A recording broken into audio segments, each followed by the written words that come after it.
This is not a religious book. Contrary to popular belief, it's not a religious book. This is a book about the way that you're supposed to conduct and carry yourself, the way that I'm supposed to love you, the way that I'm supposed to treat you. And guess what? A way that you're supposed to treat yourself, a way that you're supposed to treat your mother and your father, a way that you're supposed to treat your siblings, a way that you're supposed to treat your kids. And when we have that, we have a lot more unity in the world that we live in right now, right?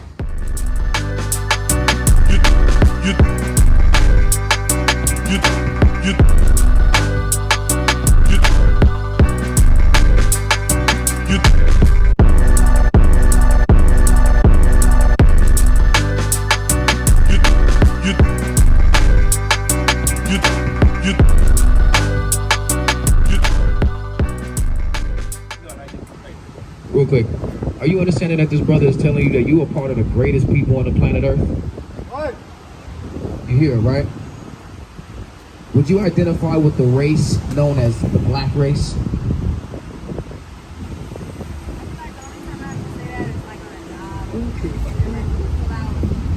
Well, you fill out a job application, right? But do you feel like you're a part of these people when you walk around in the street, when you walk around Houston? You don't feel like you kind of connect or have some sort of affiliation with the black race? Do you feel black? Kinda, sorta. Right. But you do have an allegiance to so-called black people, right? And the reason I asked you that question is because, I was gonna ask you, how did black people get over here to the Americas? The transatlantic slave trade, right? Did you know that that was prophesied in the Bible to happen? In the presence of... Listen. Did you know that that was prophesied in the Bible? You never read the Bible? Are you a God-fearing woman? You believe in God? So it's not about being raised religious. But you have a concept that there's something that rules over us, right? That governs the world. You believe in a creator of heaven and earth? No? You believe more in something like evolution? Like we just kind of all spontaneously morphed into being who we are now, being able to walk freely, have conversation, reason with one another? No? You don't really have like a worldview? Like I'm here.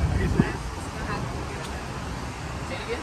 I'm here. You here and that's good enough? You ever heard the term, you gotta know where you come from in order to know where you're going? Do you feel like our history is important? It was something that the brother spoke on earlier, right? Where you said, yeah, they kind of just wiped all of that away.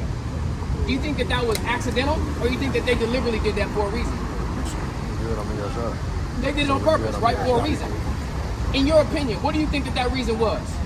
Why would they need to take away who we are and wash away our identity and convince us that we're the color of your ensemble right now and not the actual color of your skin?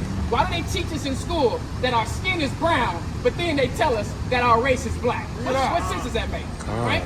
So if you recognize they deliberately did that, what was the reason? Why would they deliberately do that? In high school, they told us that it was they felt it was their God-given right to like erase pillage land. To pillage land, right? But as they pillaged the land again, what was the necessity or what was the need for them to take our identity away, right? Because me and you recognize they did that on purpose. They did that on purpose. You got to have a reason why. You have to have what we call motive. Nowadays, in their system, in order for somebody to convict you of a crime, they have to establish motive. What was the reason why they would do X, Y, Z? And they tell us freely they did it. And we understand now, because of the fact that we don't have who we are, they clearly took it away. Why would they do something like that, right? Because recognizing who you are, it puts you on a pedestal. Give me Deuteronomy 7:6. It puts you on a pedestal. Like you said, you didn't grow up religious, neither did I. This is not a religious book. Contrary to popular belief, it's not a religious book. This is a book about the way that you're supposed to conduct and carry yourself, the way that I'm supposed to love you. The way that I'm supposed to treat you. And guess what? A way that you're supposed to treat yourself, a way that you're supposed to treat your mother and your father, a way that you're supposed to treat your siblings, a way that you're supposed to treat your kids. And when we have that, we have a lot more unity in the world that we live in right now, right? amongst that race of people that we identify as black, do you feel like we got unity? You feel like we got unity in the black community? Hell no, we don't. Hell no, we ain't got no unity in the black community. Listen, I'm gonna tell you this. When you answer that question, and when a lot of us answer that question, we answer it from the perspective of ourselves, which is a beautiful thing. I'm glad you understand that. Do you understand it? I'm glad you do. I'm glad you do. Imagine if we had 1 million of us. See what I'm saying? Remember in 95, they had the Million Man March? What became of that? In 95, gangbanging again. They can start selling more dope again. They can start robbing more. So what happened? I thought we had unity. I thought we had a level of camaraderie.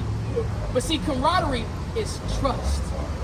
We might be able to get together, you know what I'm saying? Throw a little shit, nigga, cut a rug. But at the end of it, you know, you're like, shoot, where my ride at? Because somebody finna be out here that look exactly like me that's gonna be tripping. And all of this stuff comes from when they degraded us and took our identity away. Psalms 83, bring that out. The book of Deuteronomy, chapter 7, verse 6. Go ahead. For thou art a holy people. If you understood your identity and why it was necessary for them to take it away from us, you would be able to attach yourself to this history book. It's not a religious book. It's not a spooky book. This is not something that just fell out of the sky. Somebody picked it up and said, you read it and you worship God. This is a history book and a record book of all of the men, our ancestors, that had an experience with God that said, love your brother and your sister as you would love yourself. Read. For thou art a holy people unto the Lord thy God. Are you guys familiar with what the word holy means? The word holy means separate. We think holy means, oh, something that came upon me and then caused me to do the crip walk in church. Something that caused me to do the Harlem shake in church. That ain't nothing about holy. The word holy means separate. We understand how naturally we have a gift and we have a talent and a spirit about ourselves that separates us from everybody else. But do we separate ourselves? No, we want to join ourselves and be like all of the rest of them. We want to speak English. We want to embrace our English forced upon last name. Right. We want to do all of those things. It's a problem. The Lord says you are an holy people, separate from everybody else. And the rules and the codes of conduct that he gave us was given so that we would carry ourselves differently. So that everybody would look at us and say, I like the way that they carry themselves. Not only am I going to honor their behavior, I'm going to respect it, and then the treatment becomes better.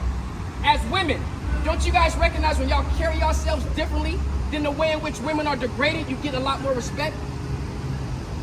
Yeah, when you carry yourself in a way in which a dude look at you and just say, I just want the buns, then that's how he gonna treat you. But when a man approaches you and you let him know, listen, that's not what I'm about, you're gonna have to step up to me correct. Don't you usually get a different result? Don't you get a level of respect? That's the same thing that we have to have about ourselves. We have to recognize we're different, recognize we're separate, and carry ourselves as such. Bring it out. The Lord thy God has chosen thee to be a special people. Not only are we separate, but we're special. And God made us this way. God established his love within us this way. You know what happens when we tell Black, Hispanic, and Native Indian people that they're separate and they're special? They say, well, what about everybody else? When the hell do we just worry about everybody else when I'm telling you how special and great you are? Read. A special people unto himself. Unto himself.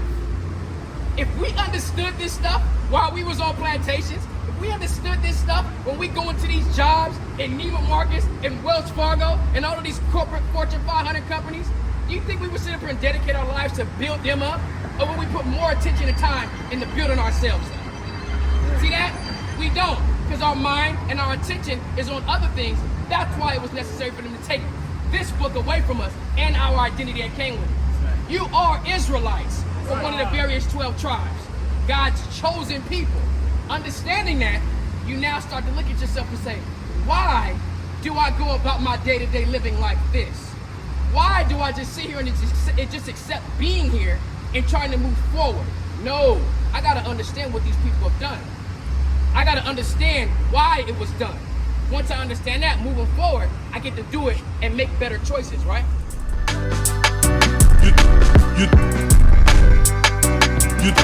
You